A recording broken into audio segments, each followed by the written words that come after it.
and I'm going to have you figure out how to splice those together. I want seamless. I don't want a record on YouTube that like sort of like things fell apart there. Okay, that's your charge. Um, you don't. We'll just have two if people are watching, because they can just click the next thing. That's the easier way to go about this. Okay. All right. But sort of going through and using this. So again, with this unit normal table, we're just finding our z-scores and then using this to identify probability values. Okay. So here, assuming a normal distribution, what's the probability of selecting a z-score at or greater than z-score at or greater than 1? So take a look at your unit normal table, and someone tell me what's the probability of randomly obtaining a score corresponding to z of 1 or higher?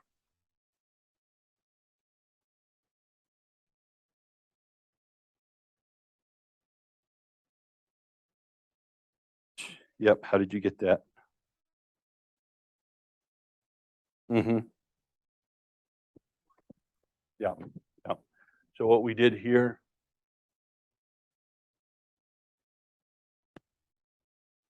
very quickly, so we've got through, I'm like, all right, my z,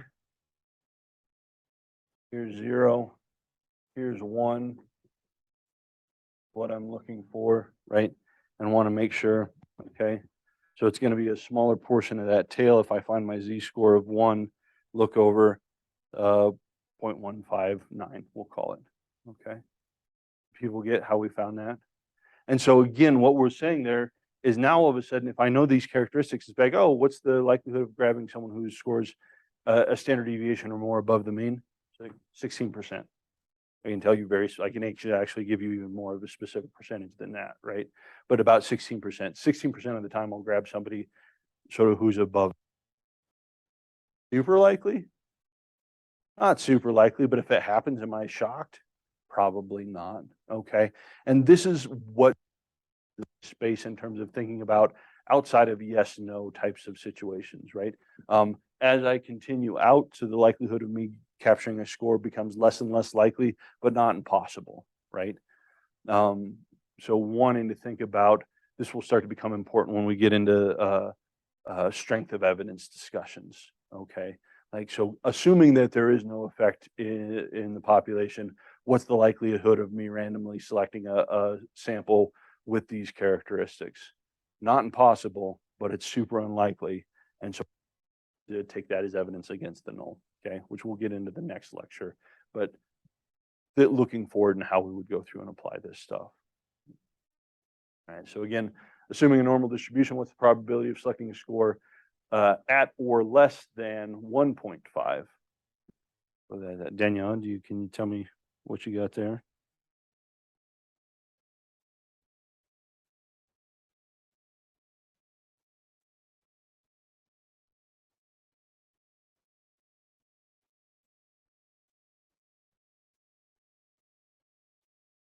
Okay, so let's take a look. So assuming what's the probability of scoring a z-score at or less than 1 point? Okay.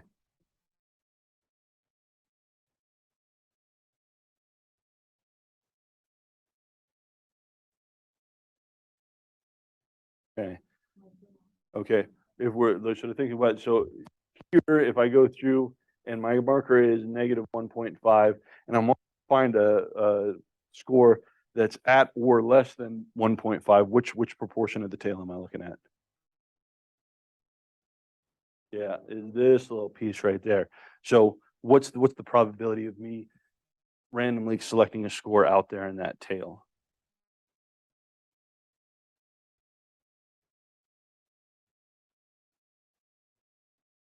What's that now? Oh, whoops. I'm sorry. Yes, you are correct. I am wrong. Good work. Thank you. Yeah. No. Like, no, you didn't see. No. That's and it's your own fault for not seeing the imaginary negative that I put in there. So everybody fails today. No points are awarded. Yes, you're absolutely right. Yes. So we're going through, and I'm sorry, I did the wrong thing. Okay. All right. Normal distribution, proportion of the distribution contained below negative 0.5. Okay. Now we're actually sort of getting the real sort of thing here. Below negative 0.5, so I would go through and say, okay, here's negative 0.5. Okay, what do we got there now? Mesa. Negative 0.5, is that right? I don't know that anybody should trust me on anything at this juncture. Yeah. Okay. Yep. 30.5, 30.1. Yeah. Okay. So people comfortable in how we're going through and using these to identify probabilities under the curve.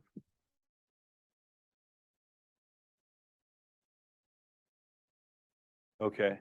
So that if we're looking at what proportion of the normal distribution is contained below negative 0.5. So if we look at our graph here, here's negative 0.5, and below negative 0.5 is going to be that smaller portion at the tail.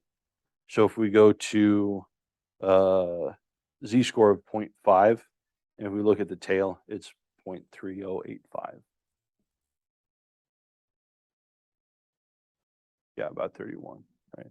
Which if we go through and take a look, and this is why for these examples, like drawing nice little normal curve pictures and shading and stuff like that is going to help you a ton, because you go through and say, okay, does this make sense? Well, no, because I've got the wrong sort of value in terms of things. So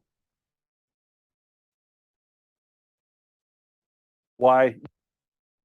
That's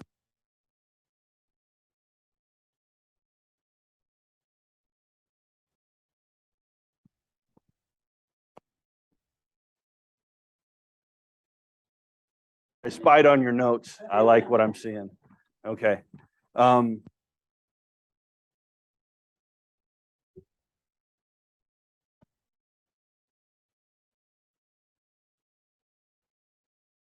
Yeah. So we had a one and I tried to Daniela tried to do it correctly, and I tried to like not let her do it correctly. So I want to say, what are the probability of selecting a z-score at or below or less than 1.5? So here is my z-score, okay, and I want to know what's the probability of where that's less than 0.5 at or less than 1.5. Then that's all of this, right? Then we would go through and find 1.5, go through, and what we're looking at is the larger part of the distribution. And so then it's going to be about 93%. Kind of lock that in, Mandy. Okay, cool. Gabe, yeah. Uh-huh. Yeah, yeah, yeah. Depending on what that score is, and thinking conceptually about who are we trying to capture in terms of these scores. Also, a quick thing, and again, this is just from like a mathematical standpoint.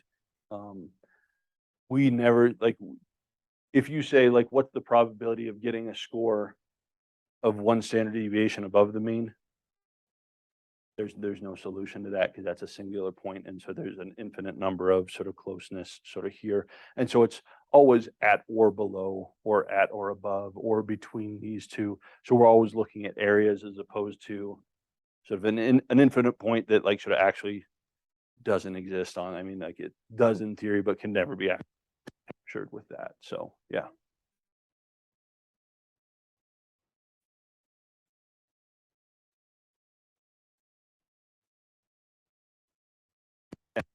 Graded is always less than, like, so you just have to think about, yeah, take it into context with the thing. Okay.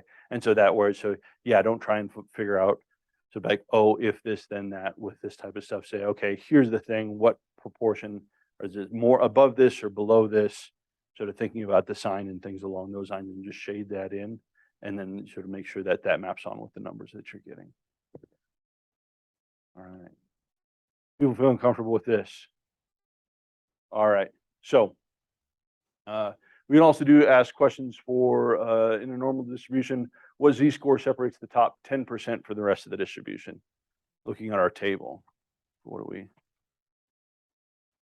we seeing? What's the z-score that gives us, cuts off the top 10% of the distribution?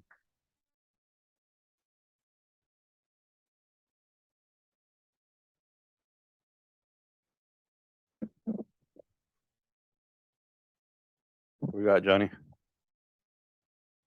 Okay, so we go 1.28. Yeah, and so now we get into a weird thing because we've got 1.29 cuts off 0.09 to a little less than 10%, so 0.029 is right, and we're looking at sort of this. We want 10%. 0.29 gets us 9 something percent of the top of the distribution, right? And 1.28 gets 10.03, right? And so wanting to think about like how much or sort of like which one's closer, which one. I'm not gonna tax you too hard on thinking about this, but it's gonna be something that comes up like, well, do we want to sort of short change sort of that? So we didn't quite get 10% with 1.29, we got 9.8% or 9.9%. Or do we want to go, yeah, about 9.9%? Do we want to go 1.28 that gives us just a little over 10%, right? Sort of depends on sort of how you want to think about it, but don't get too worried about sort of that piece of things. I think, yeah, Johnny said 1.28. I think that makes some sense, right? Because you're getting like 10% plus an extra like 10,000, 3/10,000th of a percentage point. I think that's fine in terms of rounding error. Okay, but this will come up, so just don't get too upset about sort of if you're working with the unit normal table if something doesn't sort of fit exactly on. Now, as we start to get into more applied problems, what we have is sort of some amazing online calculators, and you can just like plug this stuff in, and it'll give you a z-score that will carry out to decimal places to tell you the exact thing. And this is what we're going to do when we're calculating p-values by hand and things along those lines. It's a nice tool, but before we had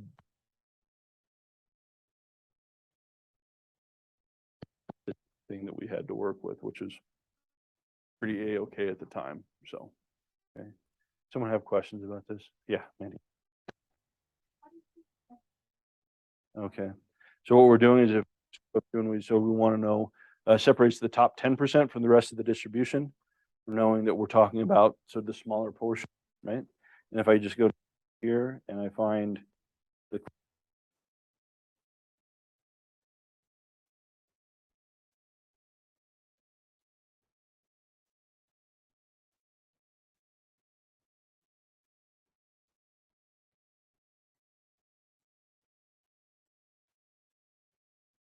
yeah, so what we're looking at is kind of smaller portion.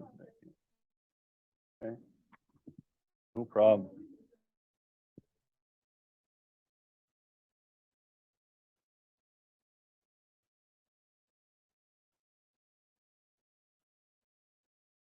Yep. Yep. Yep. Yep. Yep. Yep. So yeah, so I can't. It's hard to say like if under this circumstance, this under that. I mean, I could probably come up with some language and a flow chart for that, but the easier way to do it is just sort of understanding back, okay, so what they're looking at is sort of this portion or that, shading it off, and then making sure that your values are hooking up with that. All right, same thing. What z-scores form that separate the middle 60% of the distribution? It's kind of an interesting application. What do we think with this?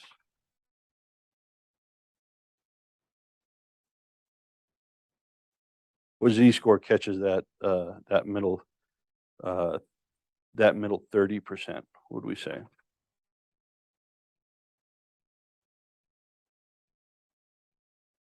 Okay. Okay. How did you get that, Abby? Uh-huh.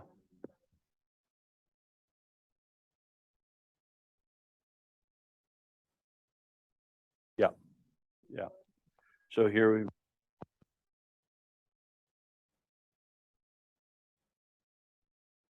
right. Symmetrical, it's going to be a plus or minus. We go down to about plus or minus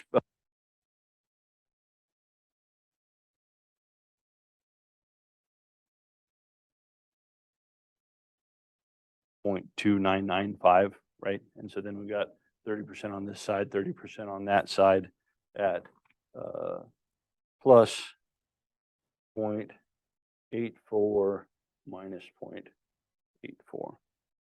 Okay. So again, just using a normal table flexibly to go through and identify sort of what pieces we're going through and taking a look at. All right.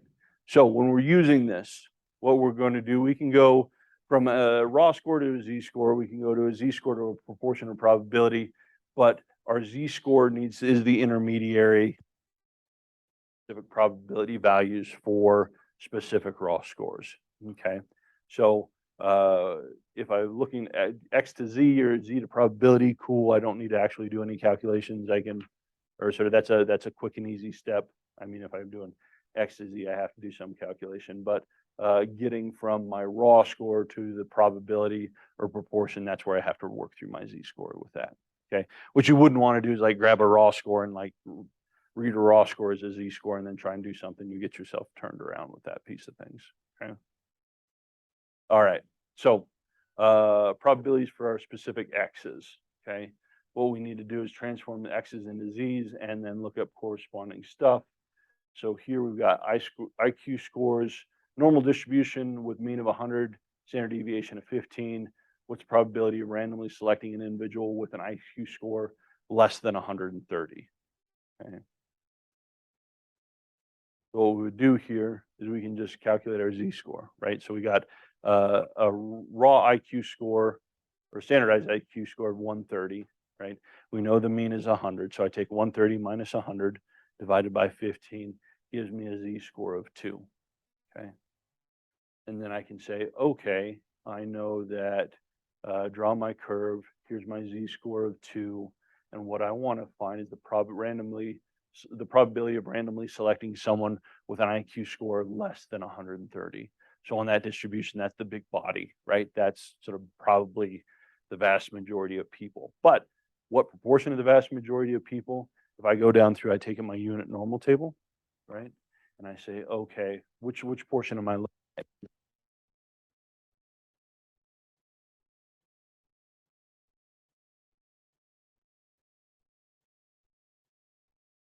What's the scoring a value, a z-score at or below 2?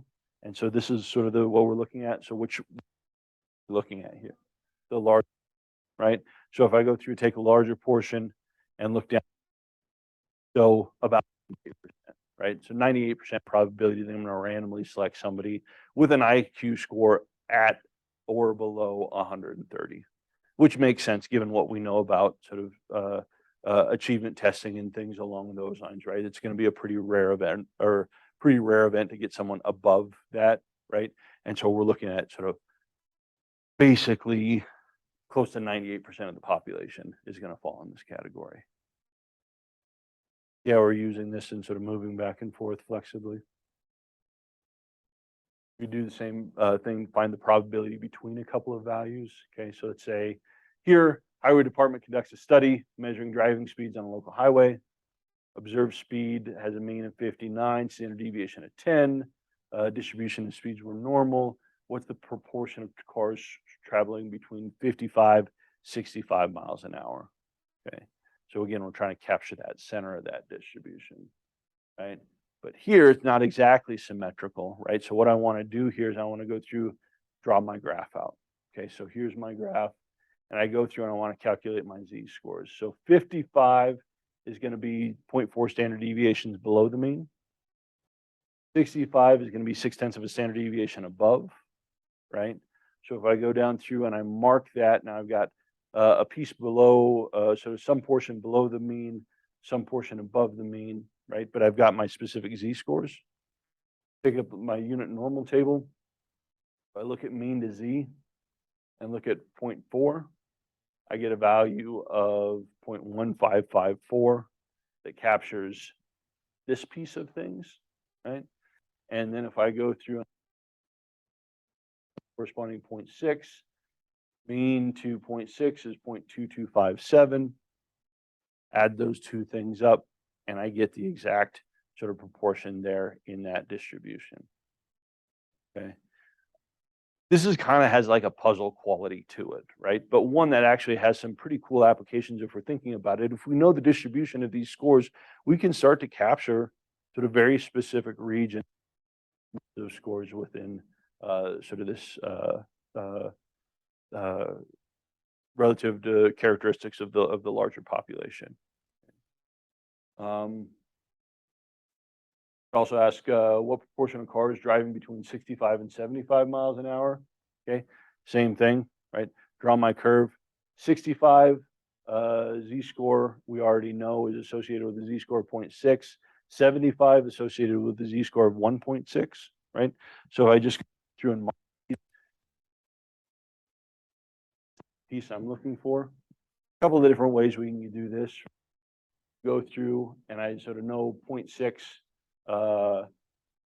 to the end, right, is the smaller portion, let's say 0.27343 in the smaller portion, and then z-score of 1.6. If I look at the smaller portion, so that's sort of beyond that tail, and then now we've just got a subtraction problem. I know from 0.6 out is 0.2743. This smaller piece cuts off last 5.48 section, subtract those two, and it gives me exactly what we want to do here. Okay, so as you're going through and doing these, again, my hope is that you're just getting practice using this unit normal table and sort of seeing kind of where things are at. But drawing these pictures is going to be very, very helpful for clarifying your problem and finding sort of how we go through and get this. And so it may involve a little addition, subtraction, but it's easy enough sort of with the table here. For specific probabilities, okay, we've got a mean of 500, standard deviation of 100. What's the minimum score necessary to get in the top 15 of the distribution? Okay, like I want to be in the top 15. Like I don't know. I guess I'm in high school and I want to be the top 15% of the. I don't. 15 is a weird. Like 15. What I'm shooting for, like the top 15%, right? Again, so we go through and draw out my my scale here, and I say, okay, what's this that catches the top 15% of the distribution? I don't know, right? But what I can do is I can go through and find in the smaller portion here, top 15% is going to correspond to a z of 1.04. Okay, looking for. So now I have a z-score, and now I have a mean and the standard deviation of the test. Now it's just working backwards to get my raw score, right? So here, just doing a little bit of algebra, recognizing that my raw score is going to be a function of my standard deviation times my z-score plus my mean, okay? And this is just running algebra backwards, right? So then if I just go through and plug that stuff in, so it goes through and gets me my my answer here. So what I need to have is a SAT score of 604. If I hit 604, I'm in the top 15. My day is made, and I get to go to the University of Wyoming.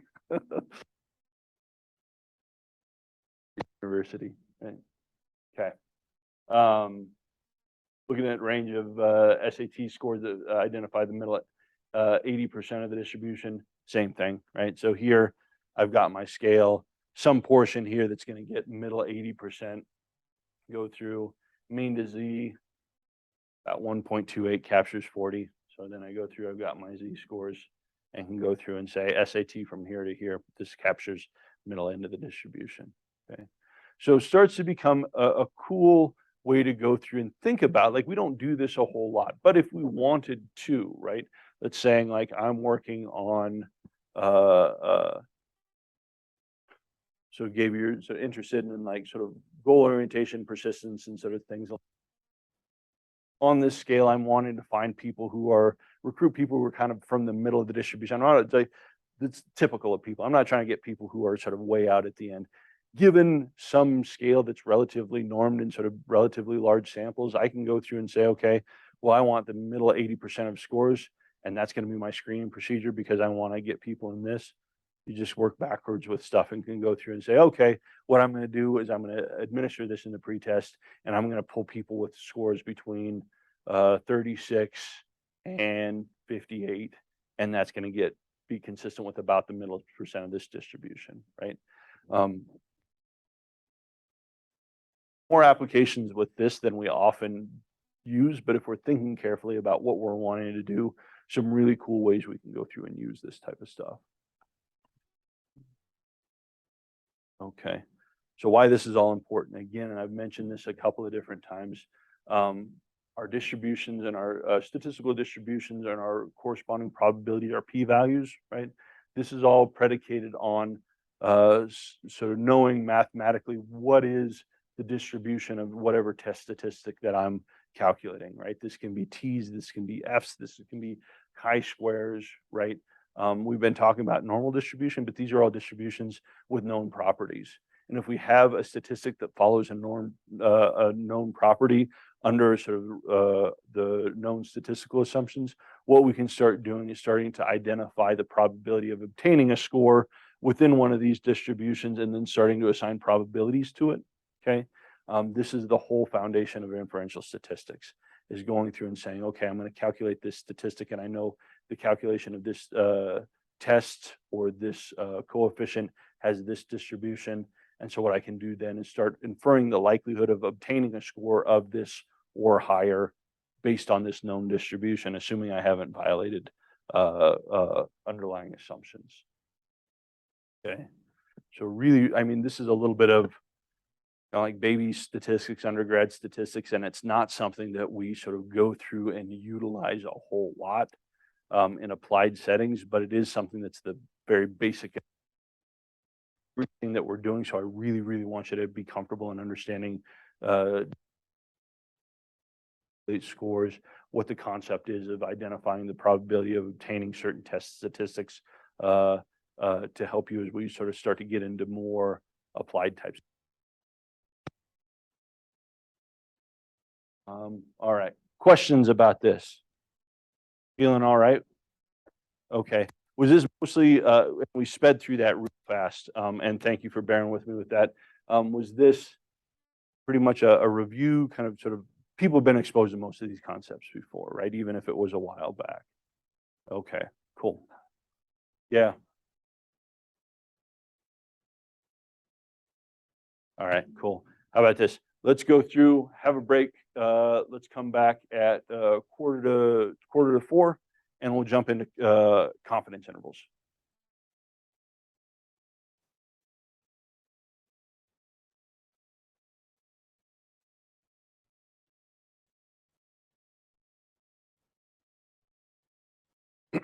All right.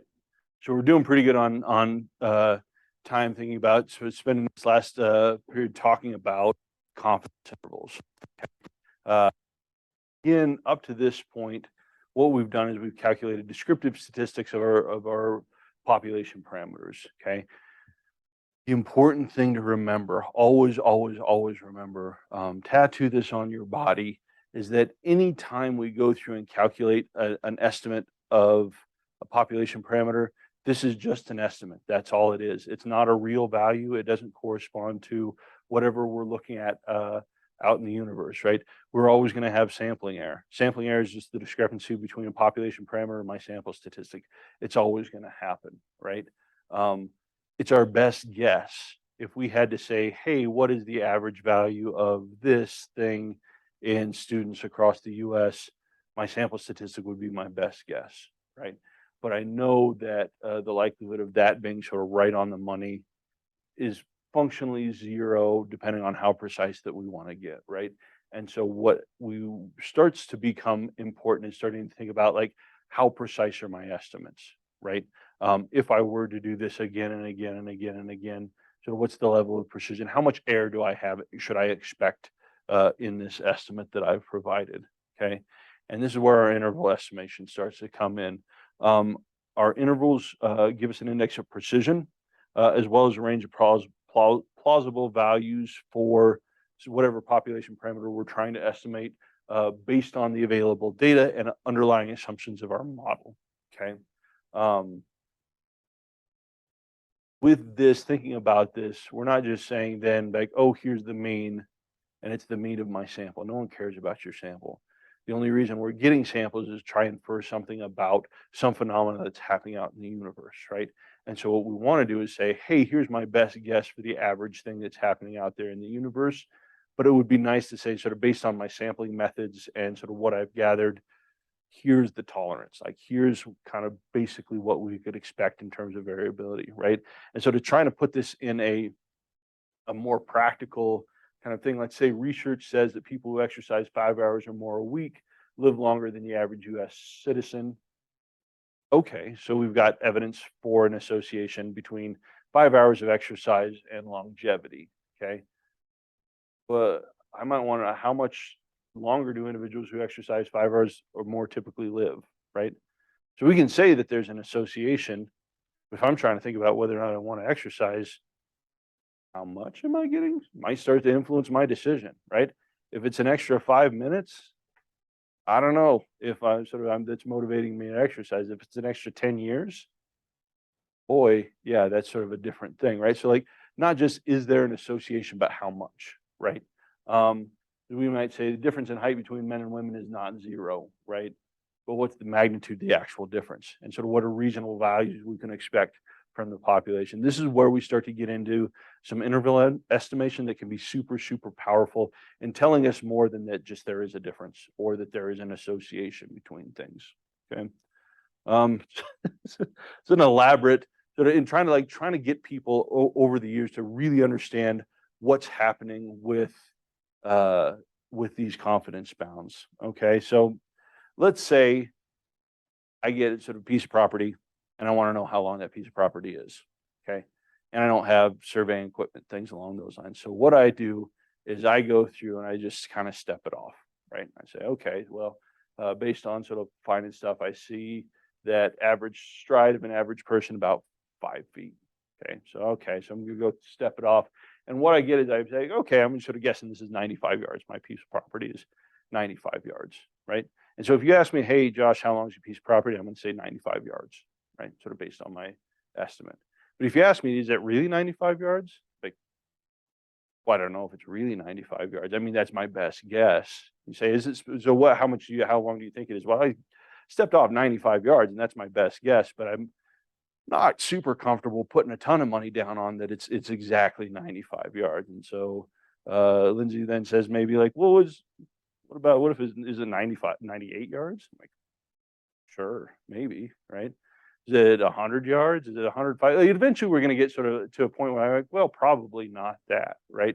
Same thing sort of going below. Is it 93 yards or 92 yards? Is it like maybe as we start to get lower and lower, I think it's probably less probable, but possibly, if you say, is it 60 yards? And people say, no, that's not consistent sort of with what I've done, right?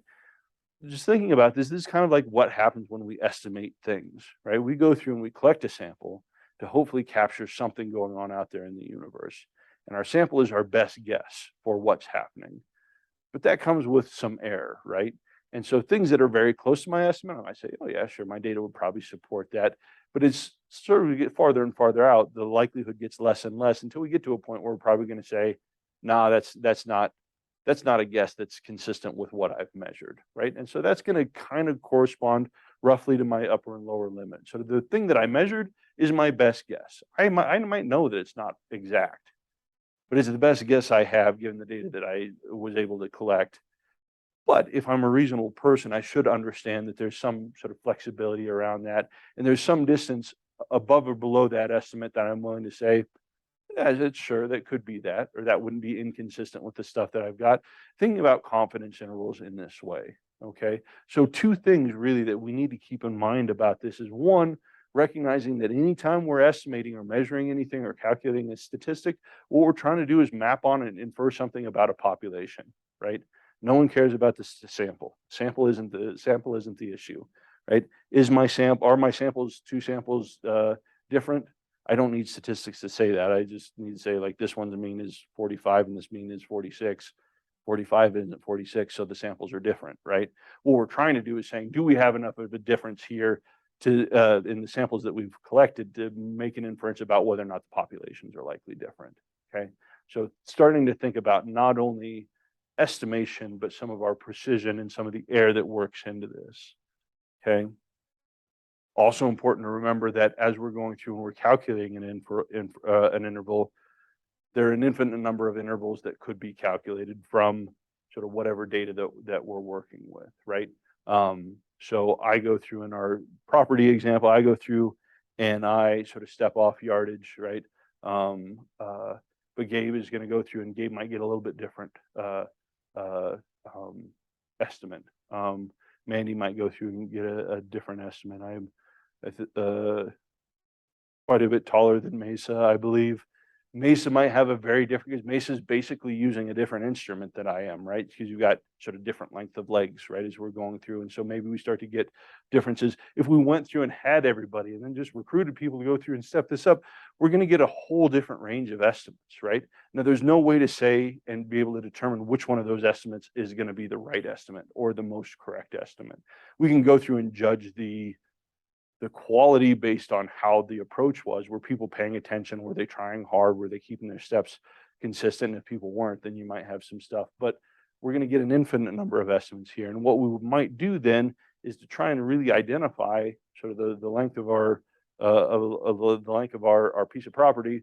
We might go through and sort of aggregate those, maybe weight those based on the quality of the method. And what we would have there is functionally a meta-analysis.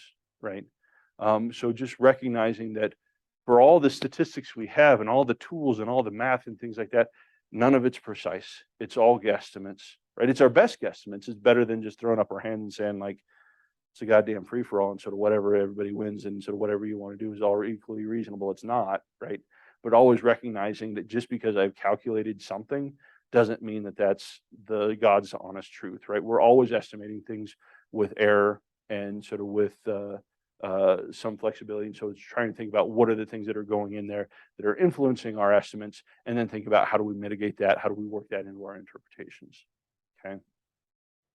So if we're thinking about confidence interval, this is just an interval estimate based on an assumed level of precision. Okay.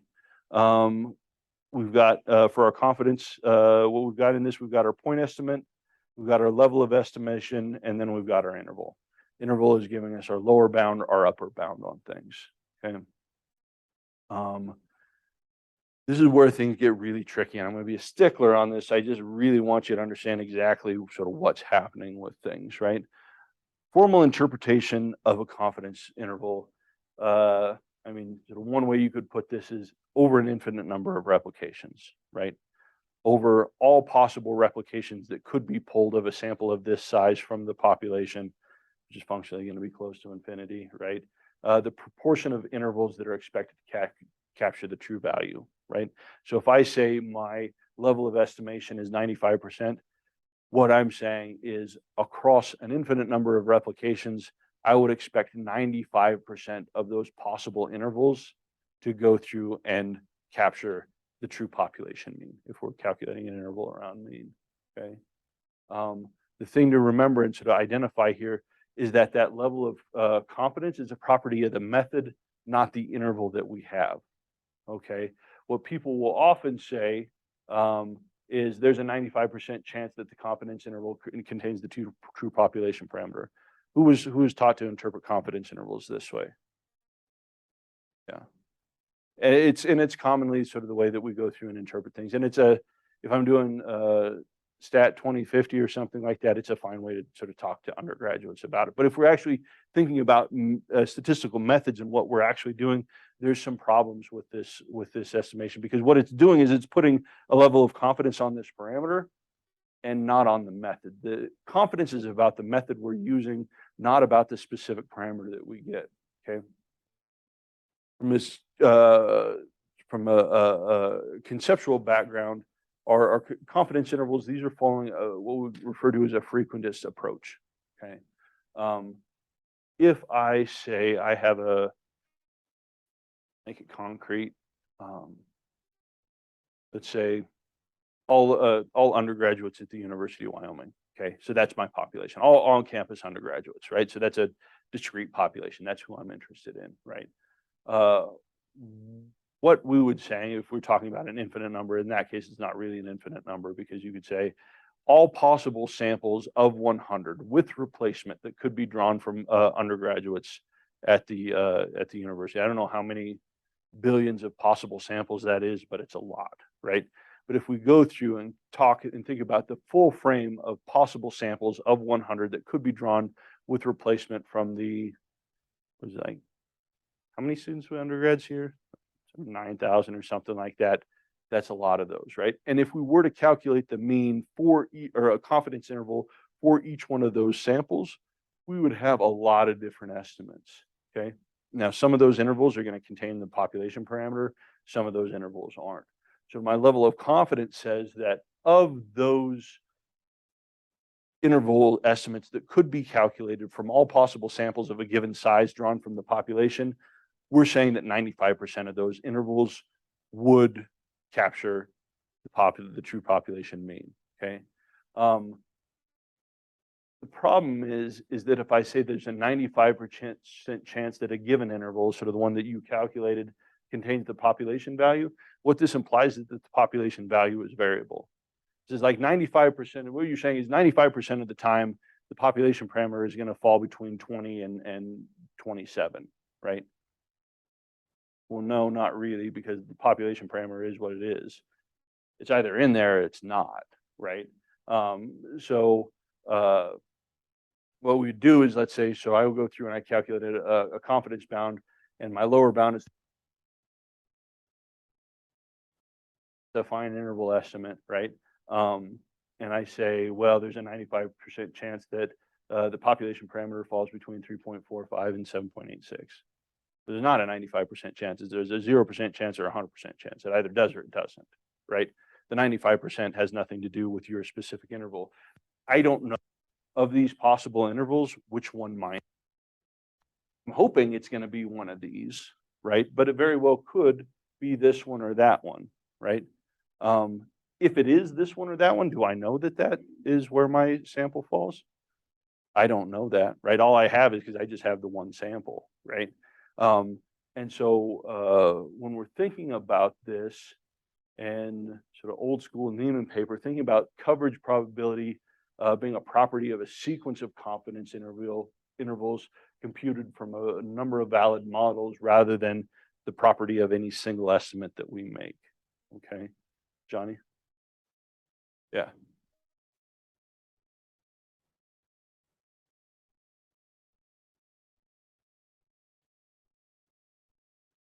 It's the same thing. Interval is sort of confidence interval, confidence bound, or sort of interval estimate. So it's all interchangeable. It's all the same thing. Yeah. Yeah. So, I mean, this is a bit of a semantic issue, but do people understand why it starts to become problematic if I say there's a 95% chance that the population estimate falls between X and Y? If I say that, it sounds like 95% of the time, the population parameter falls between 3.5 and 7.9, right? But it can't, it's either in there or it's not. It's not a sort of matter of how many times it is or how many it isn't. Our population parameter is sort of something that we can never observe directly, but we can infer it based on statistical theory and sufficient samples, but it's not something that moves around, right? If I'm saying this is the association between PTSD and social support, like that's a theoretical value for that correlation that exists somewhere. I can never identify it directly, but I can collect a big study and say, boy, this is my best guess. Here for this specific sample that I collected, here's the upper limit and the lower limit of what my data would support as possible estimates for this true correlation in the population. But I don't know where my estimate is at. I think my estimate is good. My sample was good. My methods were good. I did the best that I could, but sometimes I'm going to get weird samples that fall sort of on the periphery, sort of just because that's a thing that happens sometimes, right? So in terms of when we're thinking about what our confidence interval estimates mean and how to interpret our confidence intervals, sort of recognizing the trap that we go through and can fall in if we start saying, oh, there's a 95% chance that the true value falls between X and Y. Like, no, it either does or it doesn't. That 95%, that's a property of this process of calculating confidence intervals. 95% of the intervals that could be estimated given of a sample of this size that could be pulled from the population, 95% of those individual intervals are expected to cover the population, but this is just one of maybe a billion different samples that could be estimated. And so I don't really know where where mine falls, right? My best guess is still the mean that I calculated. And my best upper and lower data supported values for the population parameter are going to be my upper and my lower limit. But if you sort of make me sort of bet everything I have on sort of things, I'm going to be super nervous because I don't know which one of these intervals I captured, right? Okay. And again, remembering that under any circumstance, our confidence interval is our best case scenario, right? Depending on the representativeness of our sample and the concordance of our data with our underlying assumptions, right? So if my data are behaving the way that, basically thinking about any of our statistics as a tool, right? This is a tool. And used appropriately, this tool does just fine, right? But if I start using my screwdriver as a hammer, it might do something, but it might not do the thing that I'm wanting it to do well, right? It's way off the map, right? And so thinking about our statistics as tools used appropriately under the right conditions, they do quite well, and we can sort of start to infer some pretty specific things off of those. But as soon as we start changing the rules and just using that stuff anyway, that's when we start to become less confident of our outcomes. People kind of understand sort of what this process of sort of the level of estimation is and kind of what this means in terms of from a statistical theory approach. And why it starts to become problematic if we just say, oh, there's a 95% chance of this. That's actually not correct. Kind of ish. Go through and take a look. I think I've got a handout so that goes through and was actually an email I sent out to a class at one time. I'm going to copy and paste this because I don't want to type it all up again and again, right? So we'll go through, but sort of keep this in mind. And there's some readings that you'll go through, and so we'll touch base on this as well. Okay. So how do we interpret confidence intervals? Like, what would, in my estimation, be good, meaningful ways of going through and interpreting interval estimates? Okay.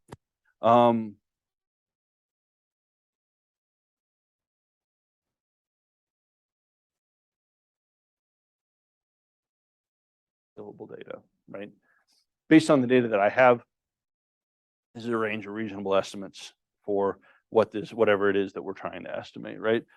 Things falling inside the interval, given the data and the underlying model, outside those intervals seem to be implausible, but not impossible, right? So if I say the confidence bound is between 40 and 60, and you say, well, could it be 39? Sure, it might be.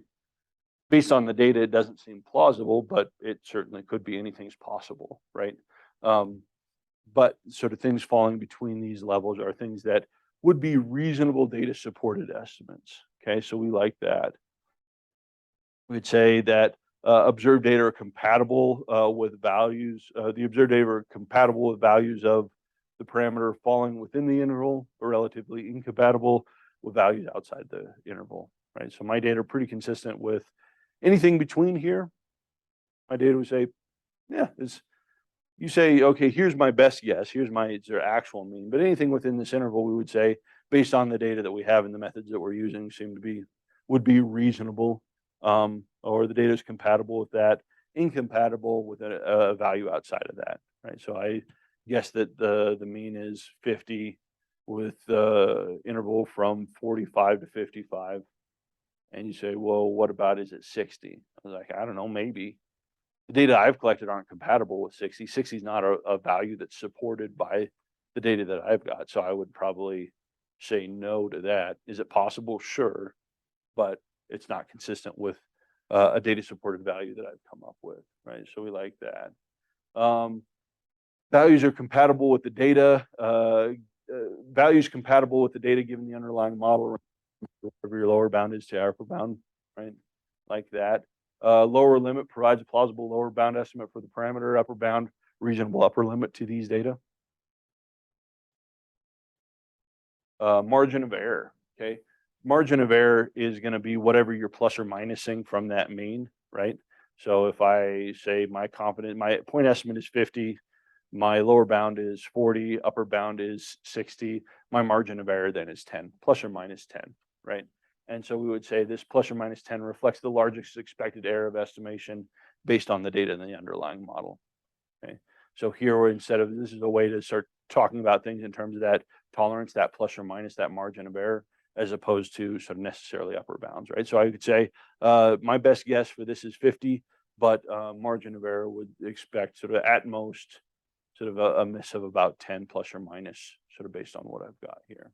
Okay, that's a reasonable way to think. We can be 95% confidence that our interval includes the mean. Don't like that. Okay, I mean, because it's just not technically precise. I mean, the 95%. What do people notice about all of these sort of green checked options in terms of ways of thinking about framing the interpretation of your interval estimate? Yeah, doesn't matter. Because you know what, the 95% is beside the point. Like, if you start sort of pulling weird interval estimates, you're going to get in trouble anyway. You're going to report the 95% confidence interval in statistics and say, and so you don't need to worry about the 95, right? If someone wants to know sort of with your level of precision, they can go through and look at that. So don't do that, because it's just confusing and misleading, because it leads to historically sort of problematic interpretation. So don't even worry about that. Just saying, hey, here's my point estimate, sort of error around this could be plus or minus whatever, or any value. So here's my best guess. Data ranging from this to this would be compatible with the data. These analyses would support estimates ranging from X to Y. Different ways of going through and doing this. And so what I'm going to encourage you to do, this is a critical for the next, until May, there's no escape from confidence bounds. Like you just, I'm going to hit you over the head with them like every week for your entire first year. Don't just like accept sort of like, so I want you to approach confidence bounds with a level of acceptance, sort of take them into your life, recognize that they will be a part of sort of how you're going through and estimating and sort of thinking about data. And so from this, what I want you to do is start to go through and play around, like think about like given a given problem, like think about like what's a way that I can use this to communicate sort of what's actually going on with these data, and think about sort of different ways of going through and framing this, talking about this. If you're using different ways of going through and talking about this, what it's going to do is it's going to start to make this kind of second nature in terms of how you're thinking about things. The thing that I would prefer not to see you do is have your one stock phrase that then you just drop into everything, because then then it's a mechanical rote cut and paste thing.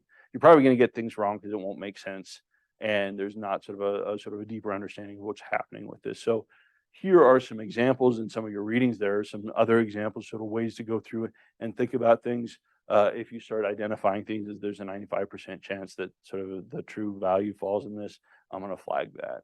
Okay. So I just want you to be, you're all better than that. I think you're smarter than that. Sort of being more precise in terms of how we're thinking about these interval estimates. Okay. Like I also want you to think about this as data supported values or data supported guesses. My data are compatible with anything from here to here. My best guess is this, but if you were to say, is it a value within this confidence bound? I would say, sure, maybe, right? Not my best guess, but it certainly could be. My data would support a guess that would be sort of at whatever value you've got there. Okay. All right, that's my confidence interval soapbox. How do people feel about this? Questions? Okay. All right. So this is Cohen. All right. And a nice way to think about this, right? A researcher who routinely reports 95% confidence intervals can expect over a lifetime that about 95% of those intervals will capture the parameters estimated, right? Again, just thinking about this as a frequency approach, that 95% has nothing to do with your individual interval. If I just report intervals over the course of my entire career, about 95% of those intervals that I report will actually capture my population parameter. 5% of them probably won't. Do I know which ones hit or which ones missed? No, right? But we're sort of thinking about sort of that level of precision as a quality of the method, not of any individual interval that we calculate. Okay. All right. Feeling okay about this? All right, cool. So strengths of our interval estimation. Here what we're getting is a point estimate and a level of precision. Okay, how accurate are we? if I say, um, uh, I'm guessing that the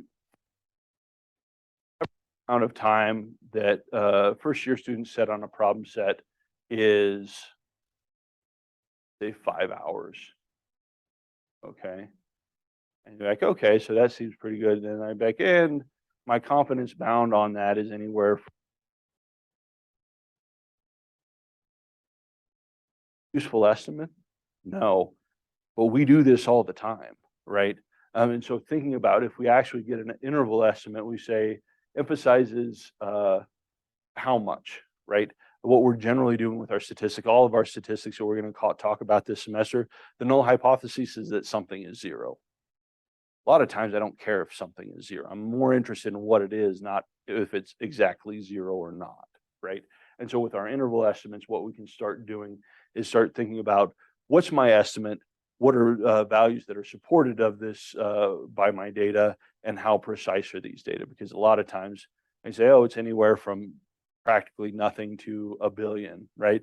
And then I'm going to be like, okay, well, fine, you've done something and you've got evidence that sort of whatever we're measuring isn't exactly zero, but the level of precision on this is really leaving me in a weird place where I can't say much of anything about stuff. Okay. Our interval estimation starts to give more accurate, meaningful perspectives on the things that we are calculating, so we can start to think about how big of an effect is. And so how close is our lower bound to null values, okay? If you're, let's say Matt's working on a manipulation for sort of something, sort of test theory, and he wants to know if his manipulation is working, and he looks at his data and he says, oh yeah, no, I'm getting an effect relative to my control, that I'm getting a significant effect. And this is sort of, I would argue, bad framing.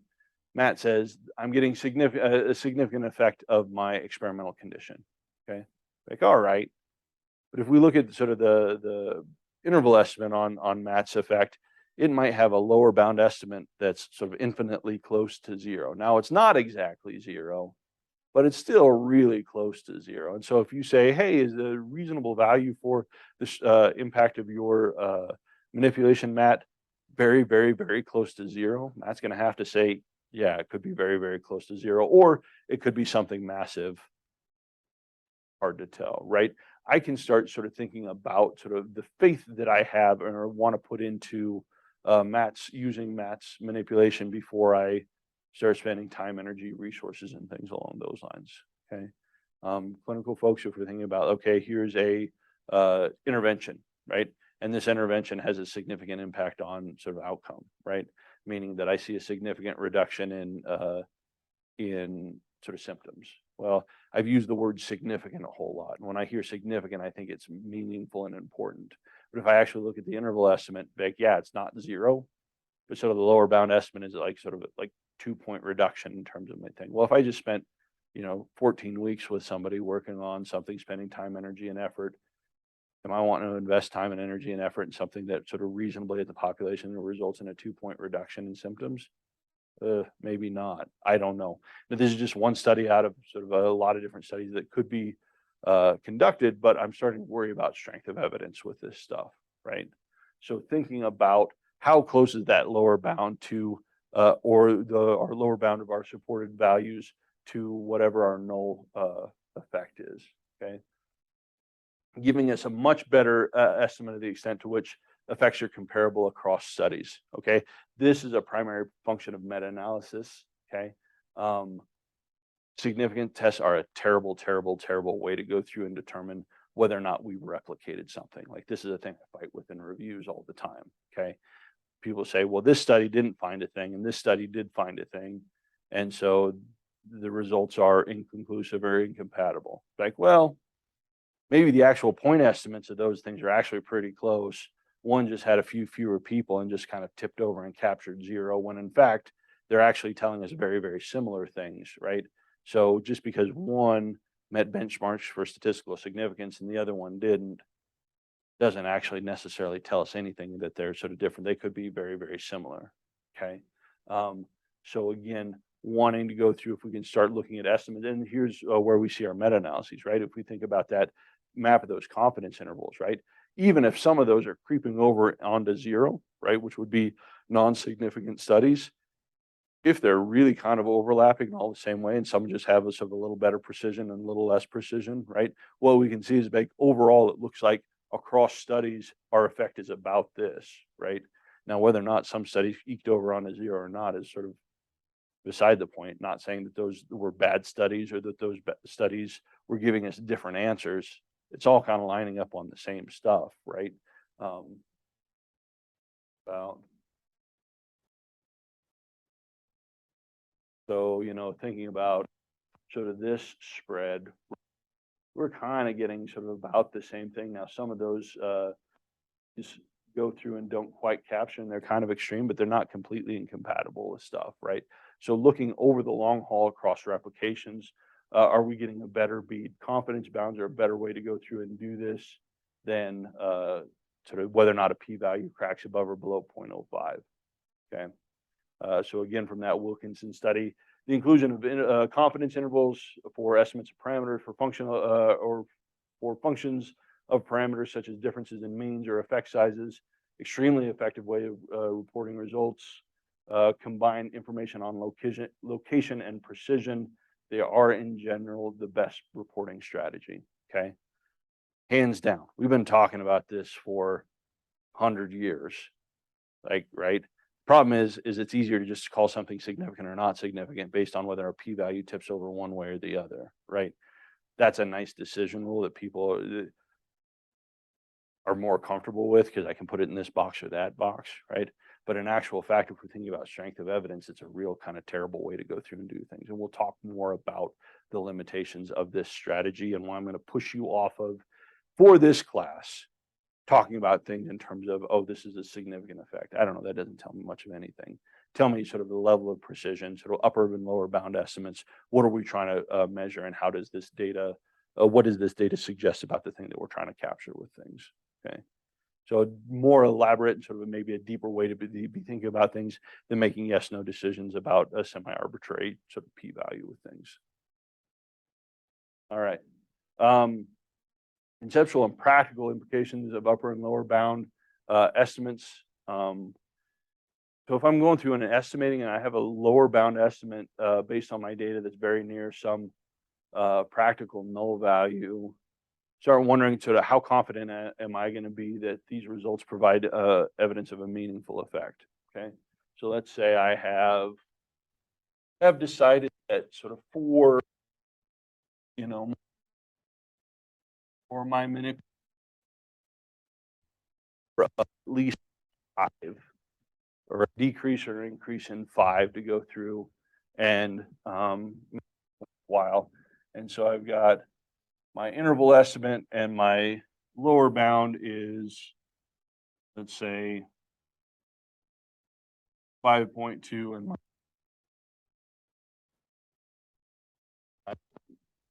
point estimate is somewhere in the middle, right? So my best guess for the effect of my manipulation is definitely above sort of my 5. And so I can say, I've got a signal here. I think sort of what I'm doing is good and is being effective, and this is consistent with what I want to do. But if I look at my lower bound, my data still support a population effect or a population difference of 5.2, and that's pretty marginal. That's like right there on the edge. If you say, is the population value 5.2? I mean, my data would support that as a reasonable estimate, right? And if that's my estimate, how confident am I that sort of this is actually sort of working to the level that I want it to work? Is it null? No, it's not. But that lower bound starts to get pretty close. And so I might start thinking about what that means practically in terms of sort of thinking about my manipulation, my treatment, sort of whatever it is that I'm doing. Okay. Also thinking about if my interval estimate is very wide, that indicates support for both a very large effect or a near null effect. How informative is that? Like, again, let's say, yeah, come work for this company. Starting salary is, $50,000 with an interval from anywhere from 2,000 to 500,000. Right? Like, Yikes, that doesn't tell me much about how much I'm likely to get paid out of this, right? If my interval estimate is that wide, so there's actually not a lot of, like, if all values could be possible, then this thing is not super informative, right? So thinking about that in terms of precision, and this is typically what happens when we have very small samples, okay? And sort of remembering that our estimates are only good as these levels of uncertainty, so these interval estimates are based on mathematical ideals. In a vacuum, sort of if everything is perfect, these are parameters that describe expectations in terms of population values. But if I start sort of having sort of poor recruitment, poor sampling strategy, my measurement sucks, my experimental conditions are questionable, I've chosen weird models, my data don't conform to underlying assumptions. Now all of a sudden, sort of different. Now I've got a whole bunch of mess in there. I think that makes me less confident in my confident interval, right? And thinking about existing evidence, like, is this something that's consistent with what other people have found?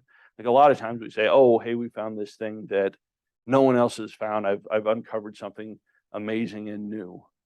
Well, maybe, or maybe you just got a really weird sample that sort of is an anomaly that's hanging out there, right? Always thinking about, what do we know about this thing that we're trying to measure, okay?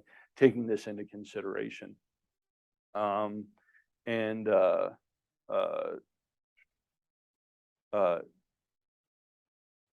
flip side of this is always thinking about, like anything else, just like our point estimate is not precise, right? And there's playing that, my upper and lower bound of my intervals are also not precise. As I go through and I repeat this process and I continue to calculate intervals, my upper and lower bound are going to shift around a lot, right? So what I want you to do is, you're going through and thinking about things, we know nothing, everything is imprecise. There's nothing that we're going to get a perfect estimate for. And so wanting to think about some of these boundaries very sort of carefully, and recognizing that what happens in my specific study may not perfectly replicate, almost certainly won't perfectly replicate if I were to go through and do this again, right? So not wanting to hold on too tight to these hard and fast bounds of, like, oh, this is the lower bound is 4.8, and all studies for always and forever will always identify a lower bound of 4.8. No, that's not what's going to happen. It's going to jump around, right? So taking all this stuff with a grain of salt, and sort of embracing the uncertainty that sort of goes on with our statistics. Okay. So keeping an eye on Matt and I, not just me. Matt off, so we'll be just hanging out during office hours in a Sting police uniform, right? Just like sort of great. Like, that's what I'm gonna, part of the sort of new thing, you have to be in a police uniform when you're going through grading assignments. So just keep this in mind, right? Like, this is something I don't know, in terms of teaching, I think very seriously. We've been talking about in the methods literature about this stuff forever, but no one never does anything about it. And we keep doing the same types of things that we do that continue to cause problems for our science, and sort of results in replication crises. Not a crisis, it's something that was for sure going to happen. Like, if you understand what's actually going on. Instead, we have people out there running with scissors and sort of not understanding sort of what sort of actually things, and making unreasonable inferences about things, right? And so we want you to very much understand sort of what's actually going on. You can use these tools however you choose, but within the context of this class, wanting you to think carefully about what we actually can interpret from data, and things that are supported and maybe not supported. Okay. All right. So calculation of our confidence intervals. 3 pieces of information. We're going to have a sample mean, a standard error, and then a z-value or a t-value for calculating confidence intervals around means, is what we'll primarily be doing over the course of this semester. Okay. So my standard error, we're going to get more into standard errors in a later class, but thinking about standard error, like, you can't sort of know too much about standard error. Standard error is going to be an integral part of your life over the course of the next 2 semesters. Standard error is hanging out all over the place. I want you to be very, very clear on what standard error represents. Standard error represents how much difference or error we're expected from one replication sample to the next. Okay. So if I were to go through, so here's my mean that I've calculated in my study. If I were to do this again and again and again and again, how much would I expect that estimate to jump around? It's never going to be identical. It's always going to jump around. How much do I expect it to jump around? If I don't expect it to jump around a whole lot, what does that say about my the precision of my estimate. Pretty good, right? If it's jumping around all over the place, I have less confidence in that. Sort of this estimate that I have today is just one of a sort of an infinite number of like widely jumping estimates. I'm less confident in this piece of things, right? And so thinking about this being the error of estimation in terms of how much we can expect things to move about. We can also think about your standard errors, how well any individual sample mean is expected to estimate the actual population mean, if we're talking about the standard error of the mean. So I've got this estimate, right? If my standard error is very, very large, it's an estimate, it's my best guess, but I don't expect that estimate to be all that good. If I've got a small standard error, I'm like, no, I think probably population, based on the data that I have, I would expect the population parameter to be very close with this, with very little jumping around. Now, could it be way off? Sure. Would I know that necessarily? Maybe not, right? But based on the methods that I've used, I expect sort of the standard error on this to be quite small. So standard error calculation is super easy. We're just taking the standard deviation and dividing by the square root of the sample size, right? We can also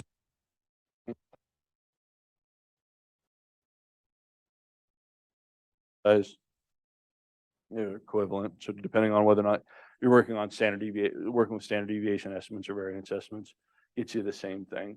Okay. What's the primary influence on your standard error?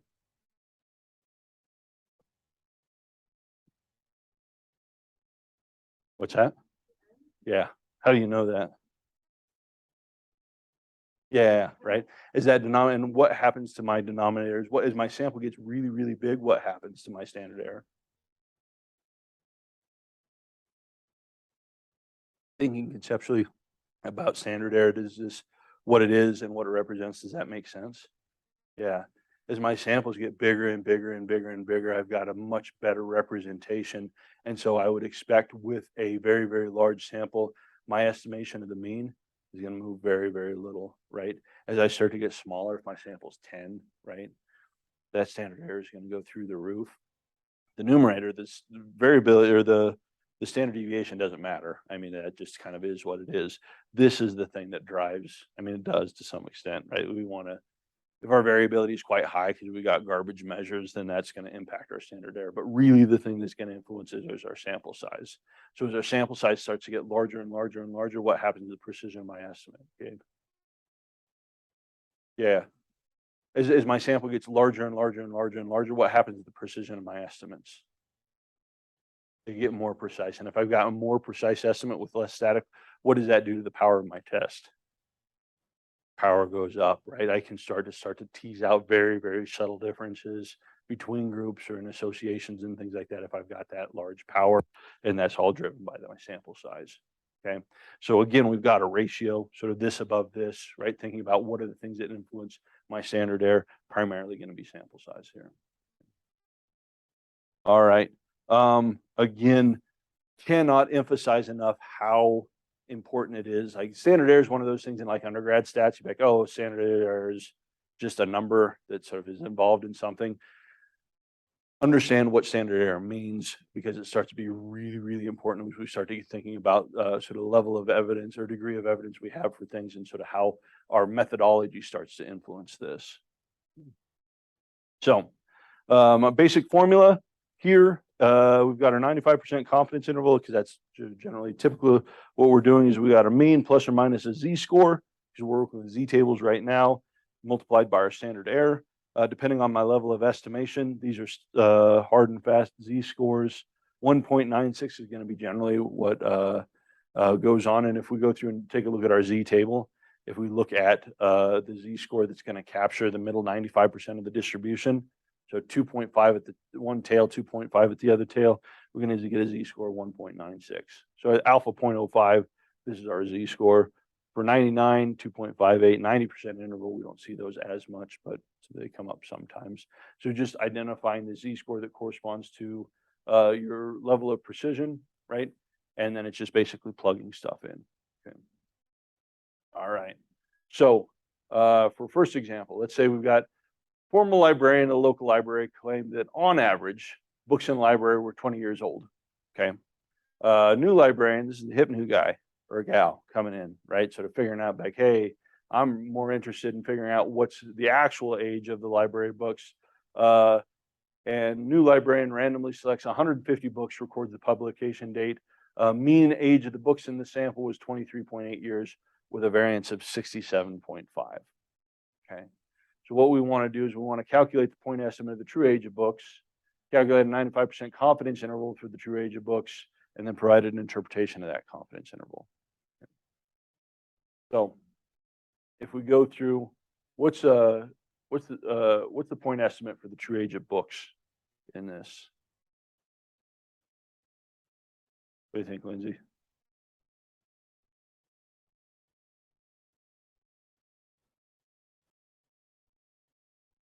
Based on the sample that we've collected.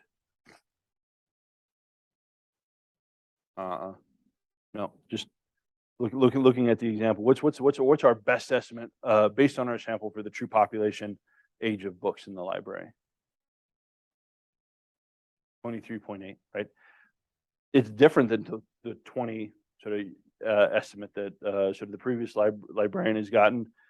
Our best guess based on the sample that we've collected is 23.8. So calculate the point estimate. We've already done that. That's given to us. That's not too bad, right? But what we want to do now is go through and calculate my confidence bound. Okay, so mean, our variance, and our sample size. So what we can do is we can go through and take, if we wanted to, we could take the square root of our variance to get our standard deviation, and then calculate our standard error by taking our standard deviation divided by the square root of 150. That's just a follow the thing, the formula we had before.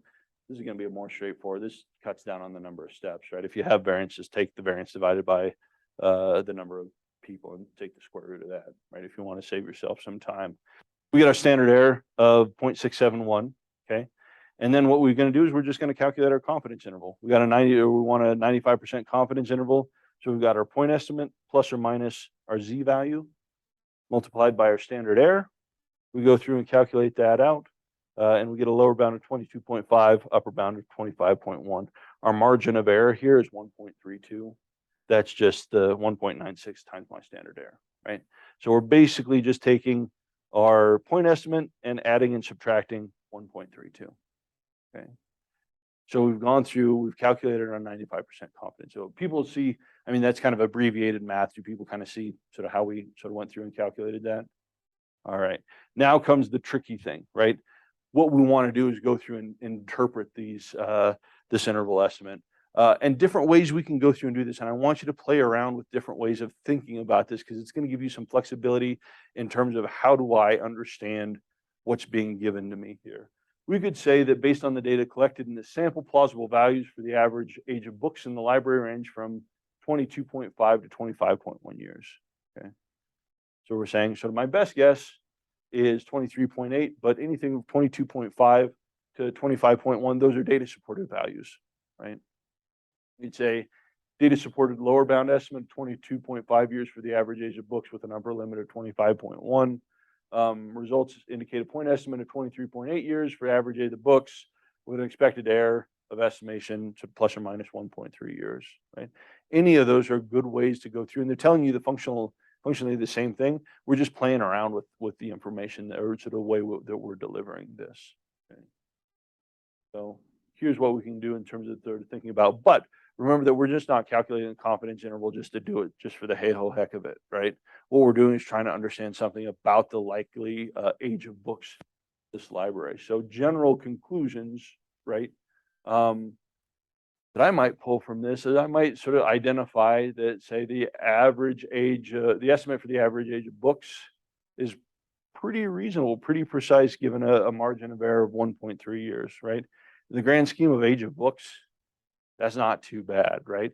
And so we've got a reasonably precise sample, just given sort of the units that I'm sort of working with and we understand. So I can go through and take a look and say, yeah, that's not bad, right? If I'm within about a year on my estimate, I'm feeling okay about that. Okay.